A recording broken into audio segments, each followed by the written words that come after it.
ఏలూరు జిల్లా గోదావరి నది మధ్యలో ఘనంగా శివరాత్రి వేడుకలు కొనసాగుతున్నాయి. శ్రీ భద్రకాళి వీరేశ్వర స్వామి ఆలయానికి భక్తులు పోటెత్తారు. ఈ సందర్భంగా శివనామ స్మరణతో పరమశివుణ్ణి భక్తులు దర్శించుకుంటున్నారు. దాదాపుగా 3 లక్షల మంది భక్తులు దర్శించుకుంటున్నారని అధికారులు అంచనా వేస్తున్నారు. దీనిపై మరింత సమాచారం మా కరెస్పాండెంట్ సత్య అందిస్తారు. మహాశివరాత్రి పురస్కరించుకుని ఇటు ఏలూరు జిల్లా వ్యాప్తంగా కూడా శైవ క్షేత్రాలు భక్త సంద్రంతో కూడా పూర్తిగా నిండిపోయిన పరిస్థితి కనబడుతుంది. ప్రస్తుతం మనం ఏలూరు జిల్లాలోని పట్టిసీమ శైవ క్షేత్రంలో ఉన్నాం. ప్రస్తుతం అఖండ గోదావరి నది మధ్యలో ఉన్నటువంటి భద్రకాళి సమేత వీరేశ్వర స్వామి ఆలయంలో దాదాపుగా ఈ ఏడాది 3 లక్షల వరకు కూడా భక్తులు పాల్గొంటారని అయితే అధికారులు అంచనా వేశారు. దానికి సంబంధించి కూడా పూర్తి స్థాయిలో ఏర్పాట్లు చేశారు.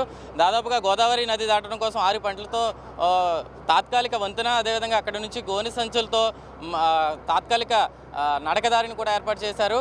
పూర్తి స్థాయిలో ఇటు పిండ ప్రదానాలకి కావచ్చు, మహిళలకు పూర్తి స్థాయిలో చంటి బిడ్డలకు కూడా పూర్తిగా ఏర్పాట్లు చేశారు. వృద్ధులకు కూడా సపరేట్ క్యూ లైన్లు ఏర్పాటు చేశారు. దీనిపై అధికారులు ఎప్పటికప్పుడు పూర్తి స్థాయిలో పర్యవేక్షిస్తూ డ్రోన్ కెమెరాలతో నిఘా కూడా చేస్తున్న పరిస్థితి అయితే కనబడుతుంది. పట్టిసీమ క్షేత్రం అయితే పూర్తిగా గోదావరి నదీ స్నానం చేసి అనంతరం కూడా ప్రతి ఒక్కరూ స్వామివారిని దర్శించుకొని ప్రత్యేక పూజలు చేసుకోవడం, అదేవిధంగా పిండ ప్రదానాలు కూడా ఇక్కడ చేస్తున్న పరిస్థితి అయితే కనబడుతుంది. దీనికోసం ప్రత్యేకించి అధికారులు అయితే పూర్తి స్థాయిలో ఏర్పాటు చేశారు. గోదావరి ప్రతి ఏటా కూడా పడవల ద్వారా గోదావరి దాటించే ప్రయత్నం చేశారు. ఈ ఏడాది రక్షణ చర్యల్లో భాగంగా పూర్తిగా కూడా 6 పంటలతో తాత్కాలిక వంతెన నిర్మించి అక్కడి నుంచి కాలిబాట తాత్కాలిక ఇసుక రోడ్లను అయితే ఏర్పాటు చేసి భక్తులకు సౌకర్యవంతంగా కూడా అధికారులు ఇటు దర్శనానికి ఏర్పాట్లు పూర్తి స్థాయిలో ఏర్పాటు చేసిన పరిస్థితి అయితే కనబడుతుంది. అదేవిధంగా చంటి పిల్లలకు, వృద్ధులకు కూడా ప్రత్యేక క్యూ లైన్లు, మహిళల కోసం ప్రత్యేక ఏర్పాట్లు కూడా చేశారు. అదేవిధంగా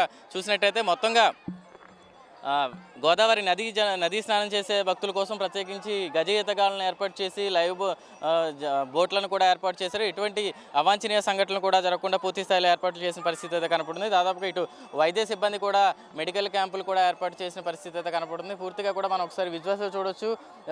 భక్తులు ఎంతో భక్తి శ్రద్ధతో ఇక్కడ నది స్నానం చేసి స్వామివారిని దర్శించుకోవడం కోసం శివోహం అనుకుంటూ వెళ్తున్న పరిస్థితి అయితే కనపడుతుంది. మరోపక్క ఇటు పెద్దలు ఎవరైతే ఉంటారో వారి తల్లిదండ్రులు కావచ్చు, చనిపోయిన వారి కోసం పిండ ప్రదానాలు, ఘాట్ల వద్ద పిండ ప్రదానాలు కూడా చేస్తున్న పరిస్థితి అయితే కనపడుతుంది. మొత్తంగా ఈ ఏడాది చూసుకున్నట్టయితే అధికారుల అంచనా ప్రకారం దాదాపుగా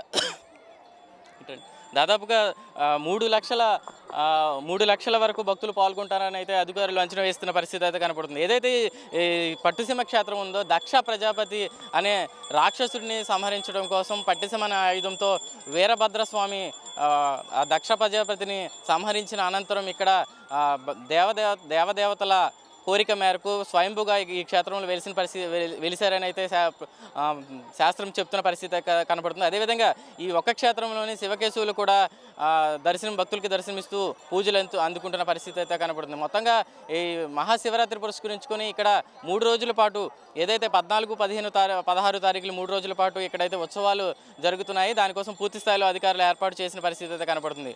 కెమెరా పర్సన్ శేఖర్తో సత్య, ప్రైమ్ న్యూస్, ఏలూరు జిల్లా నుంచి.